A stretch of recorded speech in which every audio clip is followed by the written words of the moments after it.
할렐루야. 앞뒤로 옆으로 인사하십니다.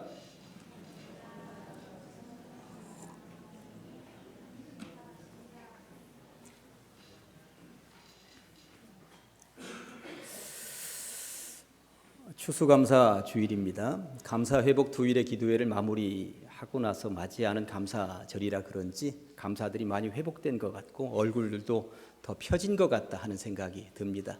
이렇게 한번 따라 하시겠습니다. 감사하며 살겠습니다. 표현하며 살겠습니다. 사랑이라고 하는 것도 이 마음속에 담고만 있으면 아무 의미가 없죠. 사랑한다는 말을 자꾸 할 때 그 사랑이 진짜로 이루어진다고 하는 것입니다. 주님께 대한 감사도 그렇습니다. 하나님 감사합니다. 특별히 세밀하게 이루어지려는 부분이 정말 감사합니다 하는 표현을 할 때 주님께서 더 놀라운 것으로 되돌려 주실 줄로 믿습니다. 초대교회의 핍박은 상상 그 이상으로 몰아닥쳤습니다. 사울이라는 인물을 중심으로 해서 광풍처럼 몰아닥친 핍박은 결국 스데반 집사의 순교를 이끌어냈고요. 예루살렘 교회는 쑥대밭이 되어서 성도들이 뿔뿔이 흩어지게 되었습니다. 이런 배경을 가지고 오늘 본문을 통하여서 세 가지로 은혜를 나누려고 합니다. 첫째는 전화위복 감사합니다. 19절 말씀이 이렇습니다. 그때에 스데반의 일로 일어난 환난으로 말미암아 흩어진 자들이 베니게와 구브로와 안디오까지 이르러 유대인에게만 말씀을 전하는데 이렇게 되어 있습니다.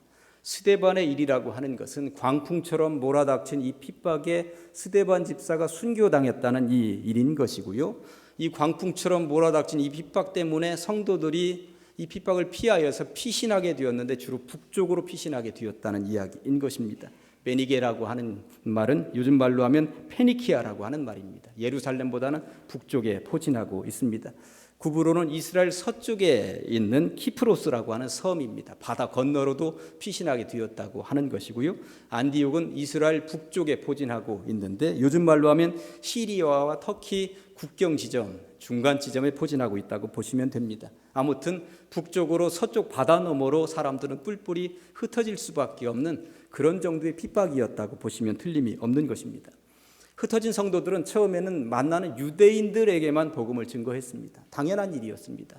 유대인들에게 이 복음이 우선적으로 전파되어야 된다는 생각을 가지고 있었지 이방인들도 구원의 대상이다 하는 것은 전혀 생각지도 못하고 있었던 것입니다. 그런데 상황은 생각지도 못했던 방향으로 흘러가고 있었습니다. 20절과 21절에 보니까 그 중에 구브로와 구레네 몇 사람이 안디옥에 이르러 헬라인에게도 말하여 주 예수를 전파하니 주의 손이 그들과 함께 하심에 수많은 사람들이 믿고 주께 돌아왔다고 성경은 보고를 하고 있습니다.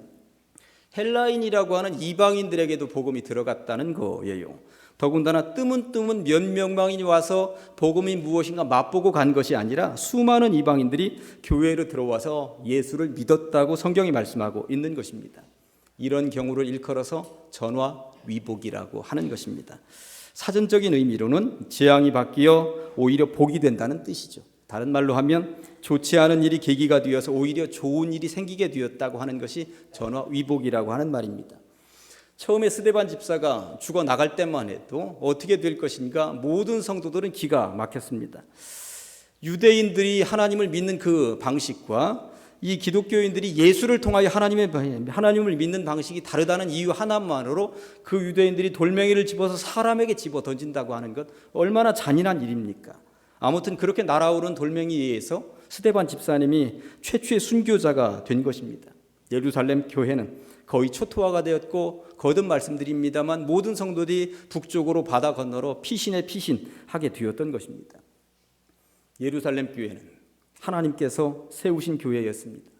예수님의 핏값으로 세우신 교회였습니다. 그런데 이렇게도 무기력하게 무너져 내리다니 어찌 이럴 수가 있단 말입니까? 라고 하면서 좌절하고 그리고 깊은 시름에 잠겨 있을 즈음에 놀라운 소식들이 주변에서 들려오기 시작을 했습니다. 흩어진 성도들이 숨어 지내다가 겨우 살아남아 있다거나 아니면 이참에 신앙을 버렸다거나 이런 소식들이 들려올 줄 알았는데 그들에 의해서 도망갔던 그들에 의해서 곳곳에 교회가 세워지고 있다는 소식이 들려오게 되었다고 하는 것입니다. 더군다나 그냥 세워지는 정도가 아니라 불일 듯이 일어나며 부흥하고 있다는 소식이 들려오고 있었다는 것이죠. 초대교회의 상황이 전화위복의 상황이 되었다는 말입니다. 사울의 핍박이 들이닥칠 때만 해도 이제 교회는 그 숨통이 끊어지는구나, 예루살렘 교회는 회생불능의 지경으로 내몰리겠구나, 바닥을 치는 것이겠구나. 그런데 오히려 그 핍박의 상황이, 그리고 흩어졌던 상황이 더 긍정적인 영향들을 끼치게 되었고, 교회가 더 멀리 퍼져나가고 곳곳에서 교회가 세워지게 되었다니, 전화위복이라는 말 이외에 어느 것으로 이런 상황을 설명할 수가 있단 말입니까? 가만히 생각을 해보니 사울의 핍박이 없었더라면 복음은 오랫동안 그냥 이 예루살렘의 테두리 안에만 멈추고 정체되어 있었겠구나 하는 생각을 해보았습니다. 그러나 사울의 핍박으로 흩어진 성도들이 처음에는 어찌하여 이런 일이 이 교회에 벌어진단 말인가 그러면서 흩어졌겠습니다만, 덕분에 이방인들에게도 복음이 흘러들어가는 아주 놀라운 전기를 마련하게 되었다고 하는 것입니다. 안디옥 교회를 중심으로 해서 이방인들에 대한 선교가 얼마나 잘 되었는지 예루살렘 교회로서는 후속 조치를 할 수밖에 없었습니다. 22절입니다. 예루살렘 교회가 이 사람들의 소문을 듣고 바나바를 안디옥까지 보냈다고 말씀하고 있는 것입니다. 이게 무슨 말이냐면, 지금 안디옥 교회가 이방인들을 중심으로 해서 부흥하고 있는데 사람들이 굉장히 많아지고 있는데, 이 안디옥 교회는 제대로 훈련받은 목회자 한 명이 지금 없는 거예요. 흩어져 있던 평신도들이 세운 교회 아닙니까? 그러다 보니 평신도들끼리만 모여서 복음을 전하고 복음을 듣고 어떻게 하고 있는데 이게 제대로 줄기를 잡아갈 수가 없더라라고 하는 것이죠. 이 소식을 예루살렘 교회가 초토화된 것 같기는 하지만 아직 예루살렘 교회에 숨어있는 사도들이 있다가 그 사도들이 바나바를 파송하게 되었다고 하는 것입니다. 안디옥 교회에 초대 목회자가 한 명 탄생을 하게 되었다고 하는 이야기인 것이죠. 바나바의 파송은 불일 듯이 일어나는 그곳에 또 기름을 껴안는 그러한 격이 되었습니다. 그렇지 않아도 평신도들끼리도 부흥하던 안디옥 교회가 바나바의 파송 이후에 더 불일 듯이 일어났기 때문입니다. 그러다 보니 바나바는 혼자의 힘으로는 더 감당하지 못할 정도로 교회가 부흥하고 있다는 이 생각에 사람 하나를 불러오는데, 누구를 불러오느냐 하면 이 다메섹에서 예수 믿는 사람들을 잡아서 족치겠다고 가다가 예수님을 만나고 그리고 눈이 멀었다가 회심하여서 예수를 믿게 된 사울이 지금 어디가 있느냐면 다소라고 하는 고향에 숨어 들어가 있었거든요. 그 사울을 불러들여서 나와 함께 목회하자. 그러니까 바나바가 담임 목사로서 부교역자 하나를 지금 불러들였다고 하는 것입니다. 그렇게 안디옥 교회는 전화위복의 좋은 사례가 되어서 성장을 하고 있었습니다. 누구를 중심으로? 바나바를 중심으로. 그러나 우리가 여기에서 절대 놓쳐서는 안 되는 한 가지 꼭지가 있습니다. 21절입니다. 주의 손이 그들과 함께 하시매. 누구? 바나바와 안디옥 교회 성도들과 함께 하시매. 수많은 사람들이 믿고 주께 돌아오더라. 바나바는 도구로 쓰임 받았던 것이구나. 바나바만 때문에, 바나바 유일한 이 한 사람 때문에 안디옥 교회가 성장한 것이 아니라 주의 손길이 그곳에 머물고 있으니까 안디옥 교회가 성장한 것이구나. 이것은 분명합니다. 여러분들은 어떠십니까? 지난 세월 뒤돌아보니 내가 잘나서 여기까지 온 것 같지만 나의 공이 아니라 주님의 손길이 여러분들에게 일일이 다 머물러 있었기 때문에 오늘 이 자리 여기까지 함께 오신 줄로 믿습니다. 늘 감사하면서 사셔야 될 이유가 여기에 있는 것이죠. 두 번째 곡지는 안개꽃 같은 인생 감사합니다. 이렇게 정해보았습니다. 꽃들 좋아하시죠? 꽃 싫어하는 사람 없는 것 같아요. 세상에는 얼마나 많은 꽃들이 있는지 모릅니다. 진달래, 개나리, 벚꽃처럼 봄에 피어나는 꽃들을 비롯하여서 5월에 피는 장미꽃, 그리고 가을에 피는 국화에 이르기까지 온 세상을 주님께서는 적절한 꽃들로 채워 놓으셨습니다. 이러한 꽃들이 있다고 하는 것이 얼마나 복입니까? 꽃들 중에는 또 있는 듯 없는 듯 피는 꽃들이 또 있습니다. 안개꽃 같은 꽃들이 있는 것이죠. 보통 장미는 단독으로도 선물이 가능합니다. 그런데 특별한 경우가 아니고서는 안개꽃만을 따로 선물하는 경우는 별로 없는 것 같습니다. 안개꽃은 주로 다른 꽃을 돋보이게 하는 역할을 하는 꽃이지 단독으로 있는 안개꽃 한 줄기를 잡고 예쁘다 하는 경우는 별로 없는 것 같더라 하는 것입니다. 그런 의미에서 안개꽃은 주인공이 아닙니다. 엑스트라입니다. 복효근이라고 하는 시인이 안개꽃이라는 시를 썼는데 제가 낭랑한 목소리로 한번 읽어드리도록 하겠습니다. 안개꽃. 꽃이라면 안개 꽂히고 싶다. 장미의 한복판에 부서지는 햇빛이기보다는 그 아름다움을 거두는 안개 꽂히고 싶다. 나로 하여 네가 아름다울 수 있다면 네 몫의 축복 뒤에서 나는 안개처럼 쓰러지는 다만 너의 배경이어도 좋다. 마침내로 너로 하여 나조차 향기로울 수 있다면 어쩌다 한 끈으로 묵혀 시드는 목숨을 그렇게 너에게 조금은 빚지고 싶다. 이런 시입니다.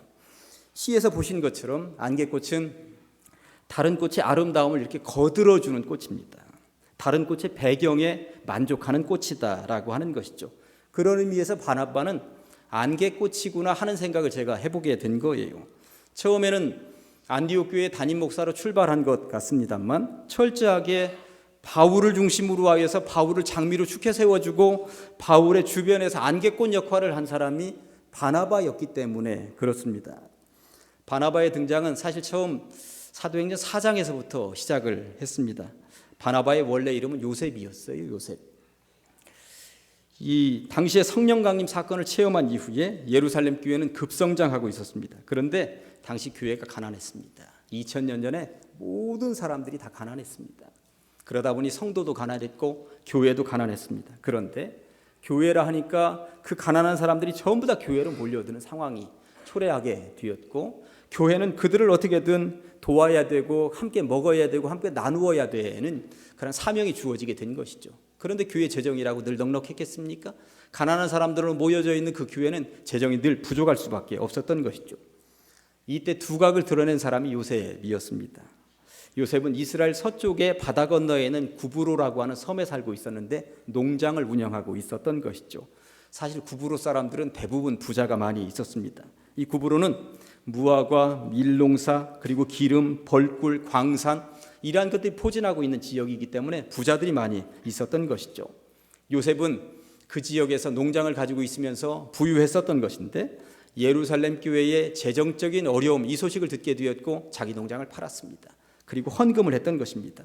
이 일로 인해서 예루살렘 교회는 새롭게 일어설 수 있는 발판을 마련하게 되었고 가난한 사람들을 적극적으로 도울 수 있는 재정적인 기반을 마련하게 되었던 것입니다. 그러다 보니 사람들이 요셉을 평하면서 바나바라고 부르게 된 거예요. 그러니까 바나바는 이름이 아니었습니다.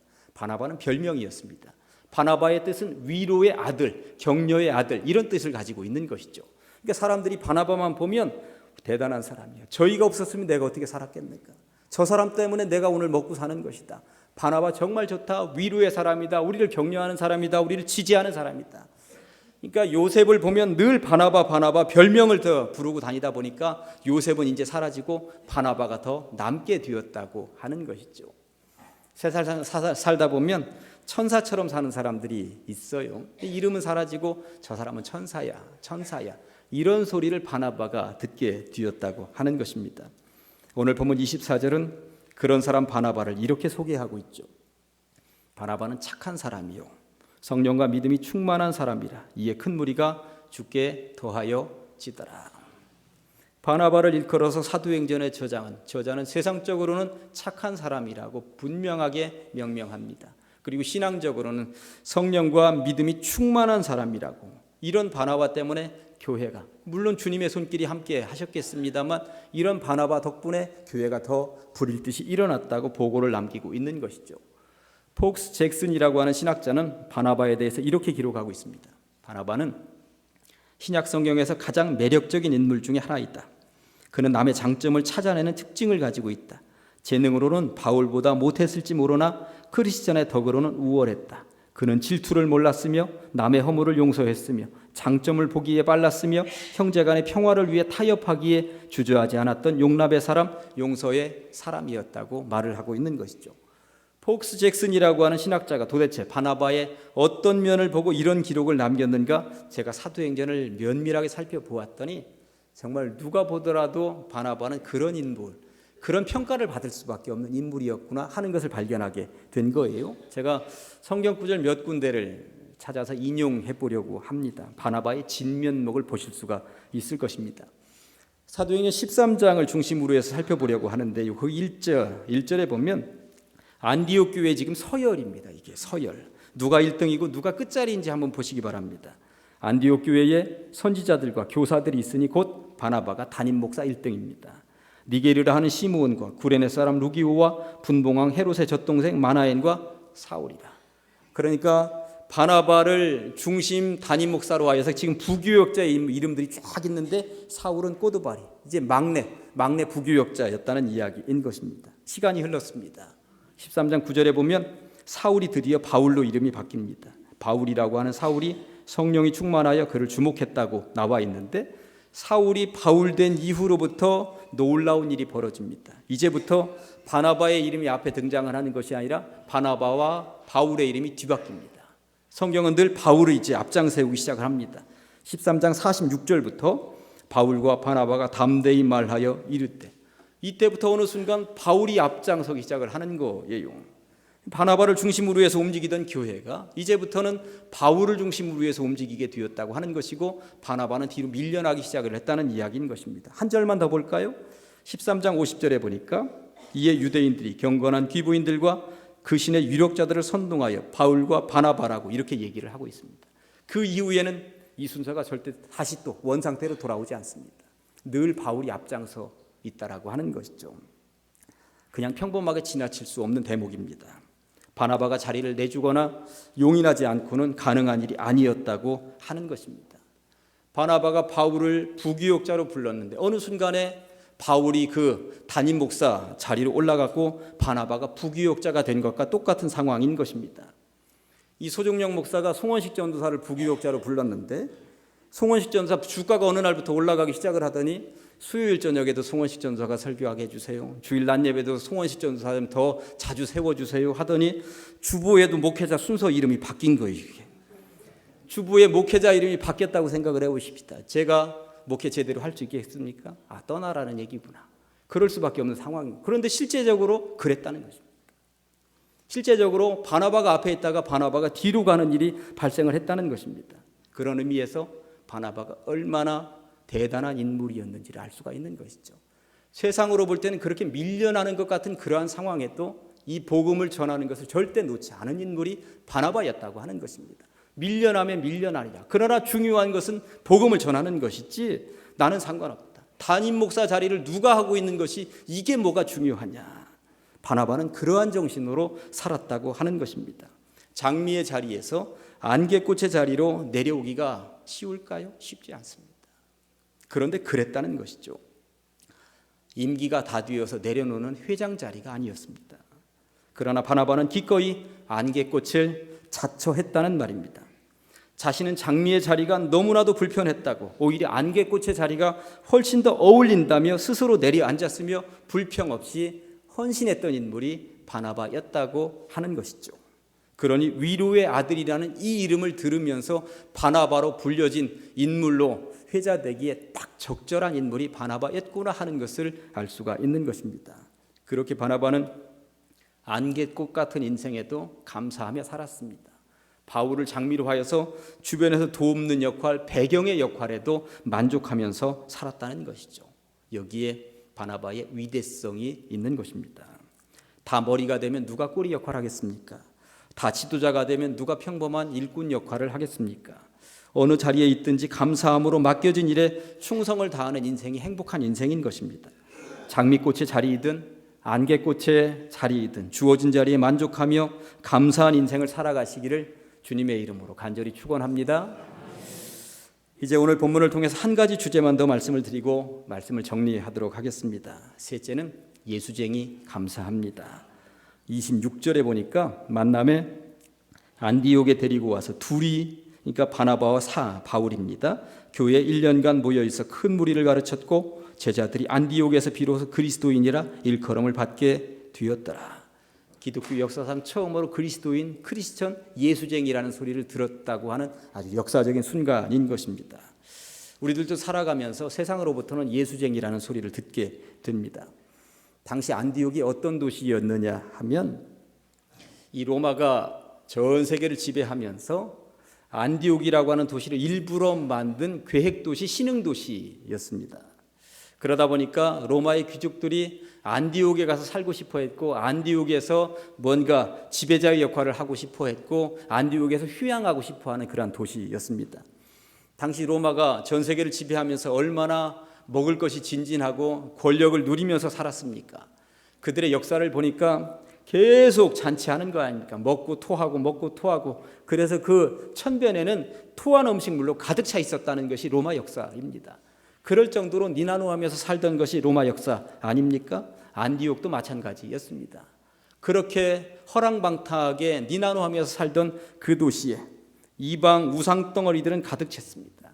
바쿠스라고 하는 신을 섬기고 있었는데, 바쿠스는 술의 신 이름이 바쿠스 아닙니까? 우리나라에서는 동아제약에서 바카스라고 하는 드링크제를 만들어서 대박을 터뜨리긴 했습니다만, 그게 원래는 술의 신 이름이거든요. 그 바쿠스라고 하는 우상 숭배가 안디옥에서 최고 드세게 들날리고 있었던 것이고요. 그리고 성적인 타락은 도저히 입에 담을 수 없을 정도로 심각한 5만 가지 더러운 짓들을 다 하고 있었습니다.